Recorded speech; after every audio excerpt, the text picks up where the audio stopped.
Think about how many times you have tried to explain yourself, not in argument, in ordinary conversations, attempting to clarify your intentions, trying to show someone who you actually are, not the version of you they seem determined to hold on to. And think about how often it worked. Carl Jung spent his career studying the architecture of the human mind, and what he found about the way we perceive each other is one of the most unsettling and ultimately liberating truths in all of psychology. Most people are not interacting with you. They are interacting with their interpretation of you, their fears, their projections, their unresolved needs placed over you like a transparency over a photograph. And no amount of explanation changes what is on the transparency. Today, why being truly understood was never fully in your control, what Jung's psychology reveals about the mechanics of misperception, and why the journey toward your own wholeness begins precisely when you stop needing the world to understand you first. Two realities in every room. Jung observed something that, once seen, cannot be unseen. In every social interaction, two realities are present simultaneously. The first is who you actually are, the full, complex, contradictory, evolving human being that only you have complete access to. The second is the psychological role that the other person has unconsciously assigned to you.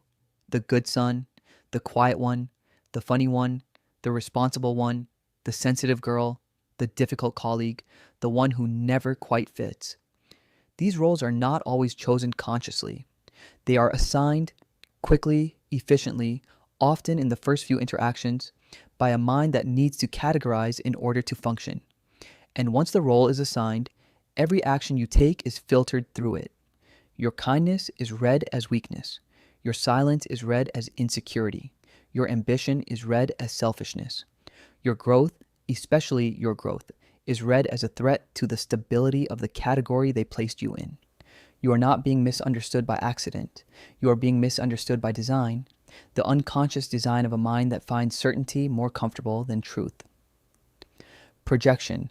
They are not seeing you. Jung called the mechanism projection, and it is one of the most universal and least examined forces in human psychology. Projection is the process by which the unconscious mind takes what it cannot tolerate inside itself, the fears, the insecurities, the unmet needs, the shadow material, and places it onto another person. Then it responds to it there, in the other person, where it feels safer and more manageable to confront. In practical terms, this means the person who is deeply insecure about their own intelligence will frequently perceive others as condescending. The person who suppresses their own envy will read your success as showing off. The person who has buried their own anger will experience your directness as aggression. None of these responses are about you. They are about the person responding. This is what makes misunderstanding so structurally inevitable. Human beings are not neutral observers of each other. They see through wounds, through ego, through fear, through unmet desire. Even love distorts perception, especially love, because the people closest to you are often the most invested in the version of you that keeps their emotional world stable. A mother may resist her child's independence because his dependence gave her identity its shape. A friend may quietly discourage your ambition because your old insecurity made them feel more capable by comparison. A partner may claim they want your honesty until that honesty threatens the dynamic they rely on. They are not doing this maliciously. They are doing it because the unconscious is not governed by conscious intention. Understanding this does not make the misunderstanding hurt less, but it makes it make sense, and that distinction changes everything. The persona, the mask that becomes a prison. Jung described the persona as a mask developed to survive social life, named after the masks worn by actors in ancient Greek theater. The face we present to the world, the competent professional, the easygoing friend, the patient parent, the always agreeable colleague. The persona is not dishonest in itself. We all need one. Social life requires adaptation. The danger comes when the mask succeeds too well, when the approval it generates becomes addictive, when the identity it provides feels more real than anything beneath it. When we begin, over years of consistent performance, to forget that we are performing at all. The person who is never allowed to express anger eventually cannot locate it. The person who performs strength indefinitely eventually cannot admit pain. The person who is rewarded for agreeableness eventually cannot access disagreement. And what happens to human relationships when everyone is masked? They become performances in conversation with other performances. Masks negotiating with masks. Very little truth present. Hours of words exchanged, almost nothing genuinely said. The shadow. What you buried to be accepted. Everything the persona excluded had to go somewhere. Jung called it the shadow, not the evil side of the personality, the exiled side. Everything that was labeled unacceptable, the anger that was not allowed in your household, the ambition that felt selfish to admit, the grief that was told to get over itself, the desire that was called inappropriate, the part of you that had opinions and was told to be quiet, buried but not dead. The shadow does not disappear because it is ignored. It waits, in resentment, in sudden anger that surprises even you, in fantasies you would never say aloud, in exhaustion that has no logical explanation, in the strange tiredness that arrives after social interactions that should have felt ordinary. Jung wrote that whatever remains unconscious does not disappear. It accumulates pressure, like water behind a dam, and eventually the structure cracks. The longer someone suppresses authentic impulses for social approval, the heavier the shadow becomes, until eventually they no longer know whether people love them, or merely love the version of them that remains easy to digest. That realization, Jung understood, changes a person, because once it arrives, the question of every relationship shifts. Who actually understands you, and who only understands the role you learned to perform for survival? Why your growth unsettles people. There is a particular kind of discomfort that people feel when someone they know begins to change. Not anger, something quieter, a slight withdrawal, a subtle shift in warmth, a series of small comments, questions, observations that seem harmless but carry a consistent message. Stay where you were. Jung understood why. Social groups maintain stability through predictability. Every person in a system occupies a psychological position, and the system benefits from people remaining in those positions. The moment someone begins to outgrow their assigned role, the quiet person who starts speaking with confidence, the insecure one who stops seeking validation, the people pleaser who learns to say no, the environment responds, not always with hostility, sometimes with jokes, distance, passive concern. You've changed, almost always said with subtle disappointment. What people mean is not you have changed. What they mean is you no longer behave in ways that make me comfortable. People don't resent your weakness. They resent the possibility that you might outgrow them. And the darker truth is that this sabotage is rarely conscious. Human beings can undermine someone's growth while genuinely believing they are looking out for them. Be realistic. Don't change too much. You used to be different. The words sound like care. The R beneath the surface, the social immune system rejecting a foreign element. The loneliness of being unseen. There is a particular loneliness that no one warns you about, not the loneliness of being alone. That one has a name and people can see it from outside. The loneliness of being unseen? You can sit in a room full of people who laugh with you, who have known you for years, who would describe you as a close friend without hesitation, and still feel beneath every interaction a quiet awareness that they are not talking to you. They are talking to the role you learned to play for them. They are engaging with the carefully edited version of yourself that caused the least disruption and received the most reward. And the disturbing part, the part that makes this specific loneliness so isolating, is that they may genuinely believe they know you. The performance has been so consistent, so polished over so many years that it has become, to them, simply you. To be loved for a mask is lonelier than being alone, because now even affection feels disconnected from anything true.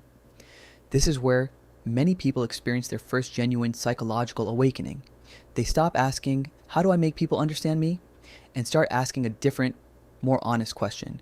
Why am I sacrificing myself for people committed to misunderstanding me anyway? The mind's preference for labels. Mind does not misunderstand people out of malice. It misunderstands them out of efficiency. Truly knowing another human being requires enormous ongoing emotional energy. It requires flexibility, humility, The willingness to update. The brain prefers certainty. So instead of asking, who is this person? Really, it asks a faster, less demanding question. How does this person fit into my existing worldview? And once the answer forms, the label applied, the mind begins filtering reality through it. Evidence that supports the label gets noticed and remembered. Evidence that contradicts it gets ignored, reframed, or forgotten.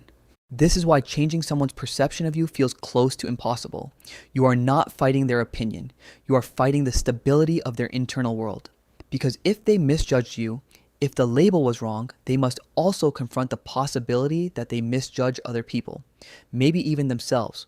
Most people avoid that realization at all costs. It is psychologically safer to reduce someone to a fixed identity than to accept the full, unmasterable complexity of who they actually are. This is not a criticism of people. It is a description of the mind. Your mind does it too, to everyone. The violence of perpetual self-explanation. There is a hidden violence in perpetual self-explanation. Most people do not see it as violence. It feels like effort, like care, like doing the right thing. But over time, the practice of constantly explaining your intentions, defending your reality, justifying your need to exist as you are, teaches the mind something it should never learn, that your internal reality requires external permission to become valid. Once that equation settles in, the consequences are severe. One accusation can shake your identity. One rejection can distort your self-image for weeks. One misunderstanding can loop through your thoughts long after everyone else has forgotten it happened. Because your sense of self now lives inside other people's perception. And perception is not stable ground. Manipulative people understand this instinctively. They learn quickly that confusion weakens you, that withholding understanding gives them leverage, that if they keep questioning your intentions long enough, you will eventually begin questioning yourself. This is why some people leave conversations feeling strangely guilty when they did nothing wrong. Their nervous system was pulled into defending an identity that was never being fairly examined. Healthy people do not require you to constantly defend your reality. Only controlling people benefit from your confusion. The moment you stop explaining. There comes a point in some people's lives, not all, where they quietly stop explaining themselves, not out of anger, not out of defeat, out of recognition, the recognition that constant self-justification is a form of unconscious begging. Begging to be seen correctly, begging to be interpreted fairly, begging to exist inside someone else's mind without distortion. And at some point, the begging ends, not because the desire to be understood disappears, but because the person finally sees that some people will misunderstand them regardless. Because truly seeing them would require those people to question themselves, and that is a cost most people are not willing to pay. When silence replaces self-explanation, something unexpected often happens. The manipulative person loses their lever. The person who controlled through confusion finds there is nothing to confuse. The dynamic that depended on your need for validation loses the fuel it ran on, and you begin to understand that being misunderstood is not always a failure of communication. Sometimes it is the natural consequence of becoming someone others can no longer psychologically control. Summary. Jung understood something about misperception that most people spend their lives trying to disprove. That the clearest, most authentic, most fully realized version of yourself will also be the version that the greatest number of people find the hardest to accept. Not because it is wrong, because it is real. And real things disrupt the comfortable illusions that most social systems are quietly built on. The privilege of a lifetime, he wrote, is becoming who you truly are. He also understood the hidden cost attached to that privilege. You will lose people. Not all of them, but some. The ones whose relationship with you was always, beneath the warmth, a relationship with the role you were willing to play. What remains after that is worth considerably more than everything that leaves. Stop explaining yourself to people who have already decided who you are. They are not seeing you. They never were. And the person they were seeing was never really you anyway. Drop a comment and tell us, which moment in this video described your life most accurately? We read every single one. Subscribe to Booked Wisdom for weekly philosophy and psychology. You delivered simply, honestly, and without performance. See you in the next one.